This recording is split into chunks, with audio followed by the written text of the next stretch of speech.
How to leave a restaurant review on Grubhub. Hi everyone, I'm here to assist you today. Without any delay, let's jump right in. First, open Grubhub. Then, if you go to the home page and select the restaurant you ordered earlier from and you want to review, you can simply click on it and press on the heart icon, which will only save. There is no option of reviewing. So what you need to do is open orders at the bottom.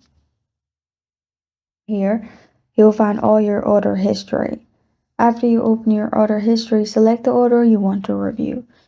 Then you'll find choose rate review for that order. Select the star rating. Then type short feedback about the food and experience. Submit your review and confirm you see a success message or updated rating. And after you do that, you're good to go. This is how to leave a restaurant review on Grubhub. Thank you for joining me today. If this video helps you out, please leave a like and subscribe for more.